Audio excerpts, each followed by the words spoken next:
Welcome to EduTech with Ada Henry, where we innovate and elevate instructional design, ed tech, and coaching. In this video, we'll talk with the teacher who has supported in building mastery paths and see how Canvas mastery paths can help you personalize learning. What if your students can move at their own pace, mastering math concepts based on their needs without getting stuck in a one-size-fits-all approach? That's exactly what we did using Canvas mastery paths. Today, I'm joined with Sarah Nivens, and we're going to talk about how she put Canvas mastery paths in action in her classroom. Let's dive in. Mastery Path in Canvas allows students to take a pretest, determine what they've mastered, and then follow a custom learning path based on their needs. Here's how we set it up.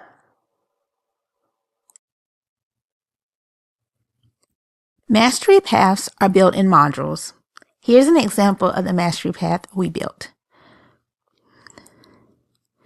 So in the mastery path, you will see that we started with a mastery path direction page, and that was to help students know how to navigate, how to access everything, and basically how to navigate throughout the module. Then we started with the pretest. In our modules, it looks like we have a lot of activities, but remember, not all the levels will do all the activities. Then you will see a post-test at the end, which we also built a path out because if they mastered it, we sent them to the final page, which triggers that they can move on to the next module. Or they are given a redo page where it asks them to go in, look at some of their progress, redo some things, and then they have one day and they can retest on the post-test again. So let's dive in. First, let's take a look at the direction page we built.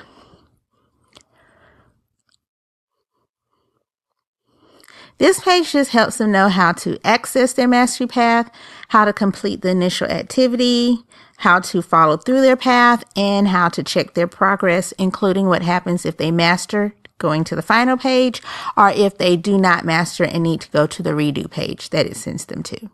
We also built in a troubleshooting help thing with some common problems and then some solutions to those problems. So back in the module area, let's take a look at the pretest. Once we got into the pretest, we hit edit, and this takes us into what looks like a regular Canvas assignments page. But when you enable mastery paths, you'll get this tab that says mastery paths.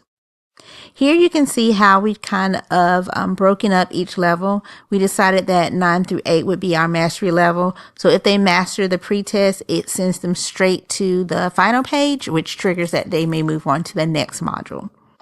For our middle group, we decided to cut it at 7 points. So then you can see that there's some cool things built in here for them to do, including videos, some practices.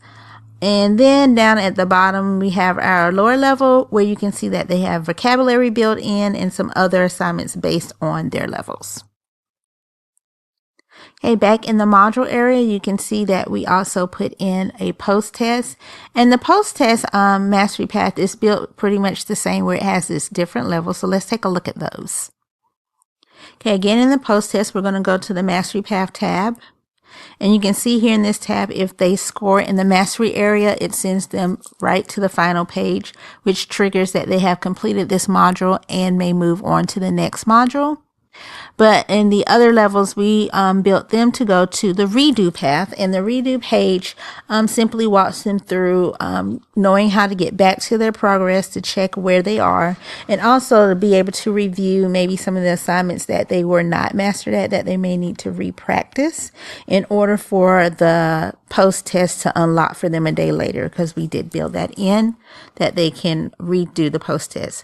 Also in that redo path, it gives them some built-in time to meet in small group, to collaborate with others, and get some practice in before they come back and do the post-test. So that's mastery paths.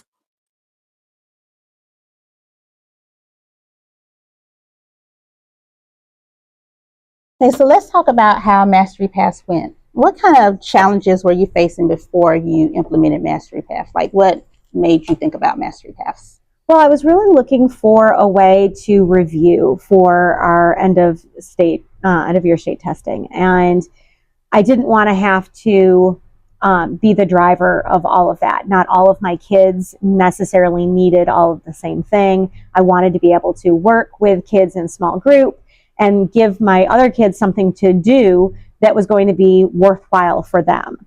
And so when Mastery Paths was brought to my attention, I kind of, explained to you that this is kind of what I was looking for. And when Mastery Paths was brought up, I was like, that's exactly what I was looking for. So I was very excited about what it had the potential and the possibility to be for them.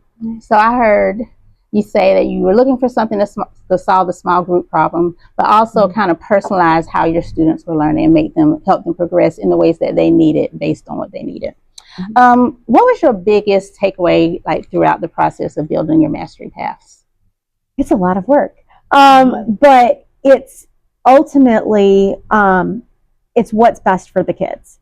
I've got kids that have been able to move through certain standards relatively quickly, and I have kids that maybe need a little bit more work on other standards, and so it's definitely a really great way to personalize that. And I think it also gives them confirmation when they are able to do well on a pre-test or then on a post-test that, okay, I do understand this material, I can move forward. In addition to being able to see those problems and really understand, and I could teach something 17,000 different ways, whether it's in whole class or small group, but being able to use the Mastery Paths and put in the videos and stuff. So I've told them today, there are some times when I could show you 8 different ways to do it, but that video shows you a 9th or a 10th way that didn't make sense to me, that it didn't occur to me. And now you have that, and you can go back and look at that. Even though I have videos on my Canvas all the time anyway, this actually makes them go through that process and actually look at them, which is a really good thing, because they're not one size fits all. They're not, what makes sense to one may not make sense to another. And so now they're able to see several different videos and put that work to practice. And maybe, hopefully it makes sense to some of them where, my own teaching didn't. Right. I heard you say that you have assignments in there and there are videos in there. So there are lots of different types of resources. How important was it to think through what you put in there? It was very important. I went through every single standard that we had. I broke it down into what exactly they needed to know, and basically covered all of the bases from the simplest concept to, okay, now this is what we're expected to do with that concept, so that I could make sure that for my kids that really maybe had no clue, or were more lost than others, that I could make sure that they got those foundational skills. And so having multiple options and choices is really something that they need, so that I can make sure that whatever path they're on, they're going to get the most benefit from it. So you said that really looking at the indicator or the standard, and then breaking it into smaller learning targets, and then putting activities and experiences in there that help them build and scaffold them up to that mastery level was really important in the Mastery Path. Absolutely. Okay. How did the students respond? What was the impact that you've seen so far in your classroom? It's still new, but I will say that I've got, some kids that have, gotten through our number system standards, all 5 of them. And they were very, very proud of themselves. They made it through, they completed the pre-test for every single one, and they scored the 80% or higher, which is mastery. And they were so incredibly proud of themselves. So the confidence. Yeah. And I think that with some of them, that's what you need, because they look at it and they look at these questions sometimes, especially we just took benchmark, and they look at these questions and they get overwhelmed, and they're not sure if they're understanding the questions correctly or they're understanding the concept correctly. And to take a pre-test and know, okay, yeah, I do know what I'm talking about, I do know this information, is a huge ego boost. It's a reassurance. Absolutely. And it also catches those kids that maybe have too much ego boost, and don't necessarily put the time and effort that they need to or they should. And it kind of catches them in that place where they're like, oh, I needed an 80. I scored a 78 because I got one too many questions wrong. And it makes them realize I can't just kind of rush through things and, skim by on the skin of my teeth.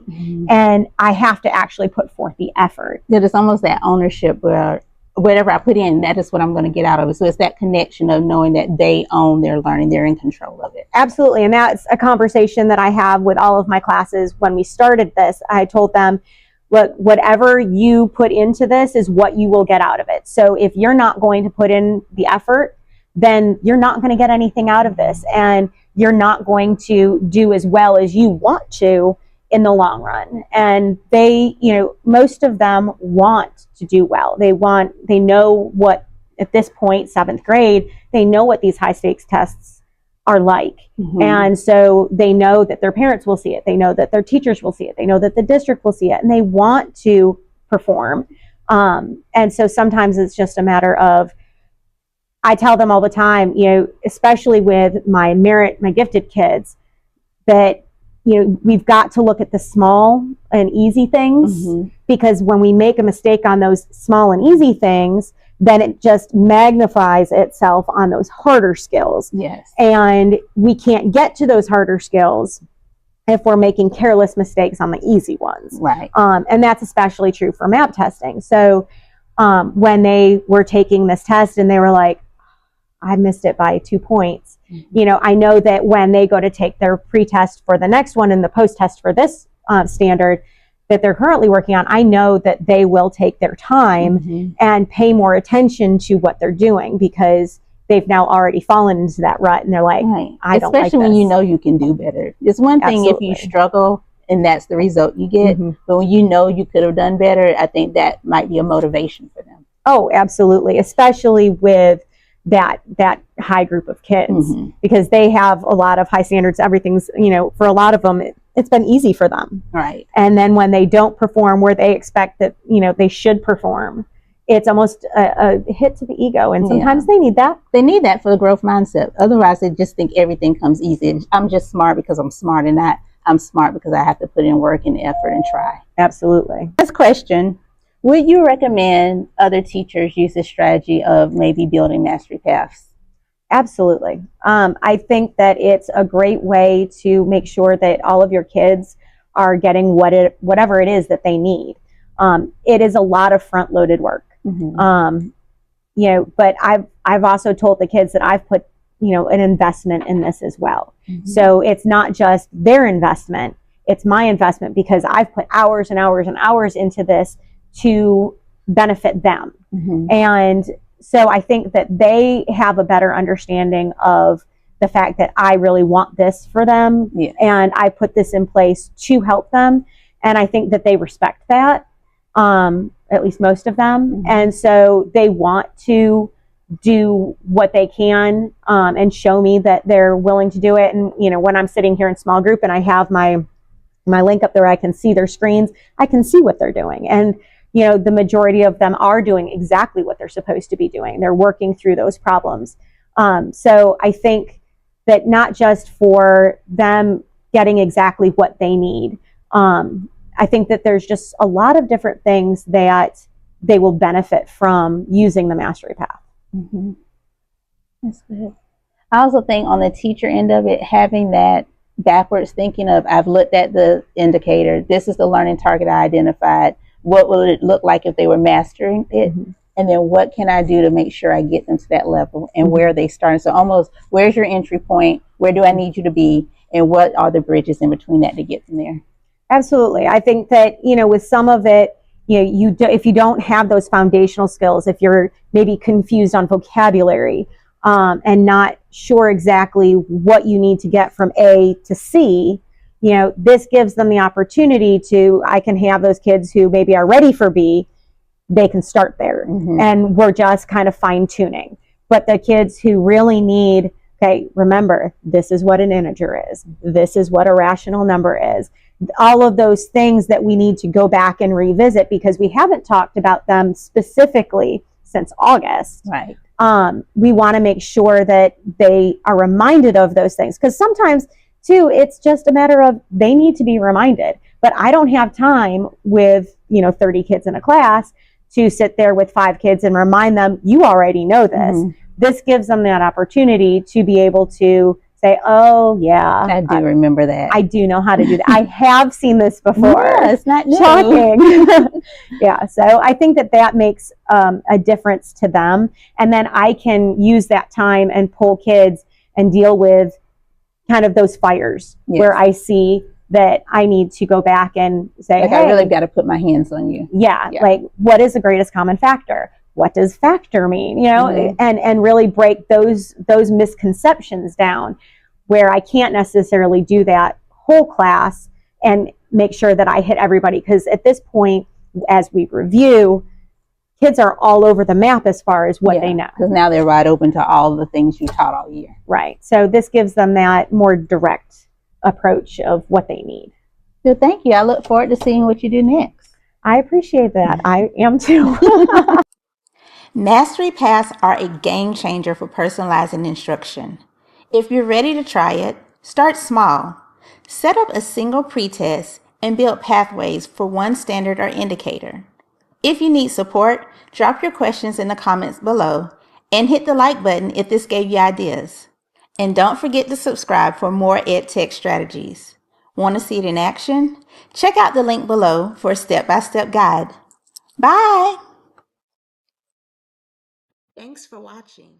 Don't forget to like, subscribe, comment, and share.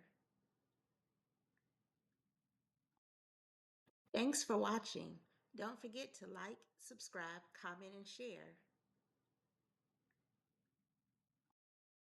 Thanks for watching. Don't forget to like,